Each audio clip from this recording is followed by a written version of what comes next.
भी हैं, आज मैं पहली बार मंच से चर्चा कर रहा हूं उसकी।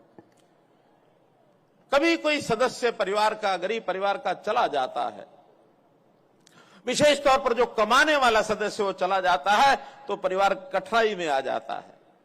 उसकी मृत्यु किसी भी प्रकार से हुई हो, चाहे वो एक्सीडेंट में हुई है, चाहे बीमारी से हुई है, चाहे प्राकृतिक तौर पर कोई बात हो गई हो, लेकिन परिवार का सदस्य चला जाता है, परिवार हिल जाता है। और बहुत परिवार बार बार मांग करते हैं कि परिवार का सदस्य चला गया, हमारी कोई सहायता करिए।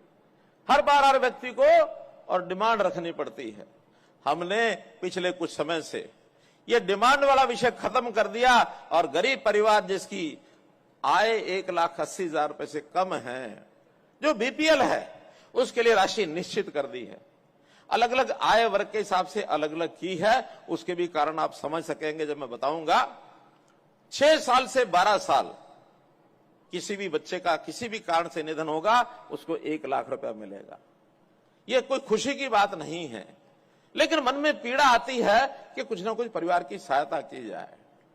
12 से 18 साल की आयु में एक नौजवान होता है, उसका देहांत होता है, दुख भी होता है, लेकिन फिर भी 2 लाख रुपया परिवार को उसका हम देंगे।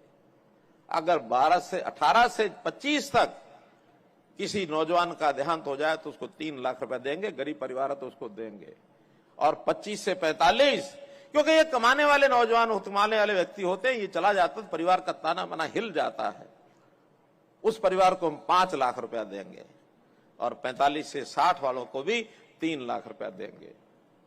तो अलग अलग श्रेणी के हिसाब से 1 लाख, 2 लाख, 3 लाख, 5 लाख, 3 लाख, इस प्रकार से हम ये परिवारों के उन सदस्यों को अपने आप जाएगा, किसी को अप्लाई करने की जरूरत भी नहीं होगी। हाँ, जब तक अप्लाई करने की बात कहते हैं तब तक आप सूचना जरूर दो, क्योंकि देहांत होने के बाद सूचना देनी पड़ेगी।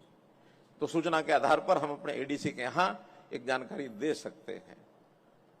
हमने ओल्ड एज पेंशन बुजुर्गों की 60 साल का होने के बाद उसके घर में बैठे उसकी पेंशन पहुंचाने का काम कर रहे हैं, उसको अप्लाई करने की जरूरत नहीं है। विधवा बहनें, दुर्भाग्य होता है, फिर भी उसकी अगले जनवरी के महीने से 3,000 रुपये इन सबकी पेंशन हो जाएगी। और केवल इनकी नहीं, हमने 2 वर्ग और छांटे हैं।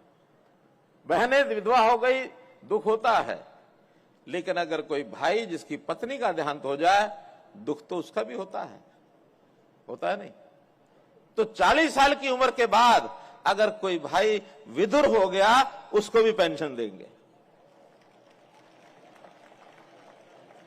और एक कदम आगे, मान लो किसी कारण से गरीब है, 1,80,000 से नीचे आए है, 1,80,000 से नीचे आए है, और किसी कारण से उसकी शादी नहीं हुई, बहुत कारण होते हैं, तो 45 साल की आयु पार करने के बाद महिला हो या पुरुष हो, उसको भी पेंशन दे देंगे। ये दुख तकलीफें हैं समाज की, इन तकलीफों को शायद ही कोई समझ पाया हो। तो मित्रों, भाइयों बहनों, स्कीमें तो जैसा बताया गया, बहुत स्कीमें हमारे पास हैं। इन स्कीमों के कारण से हम समाज के हर व्यक्ति की चिंता करते हैं। और एक जानकारी, फिर बाद में कुछ घोषणाएं करके मैं अपनी बात समाप्त करूंगा। जानकारी तो यह है कि आज का सम्मेलन बहुत सफल सम्मेलन, आप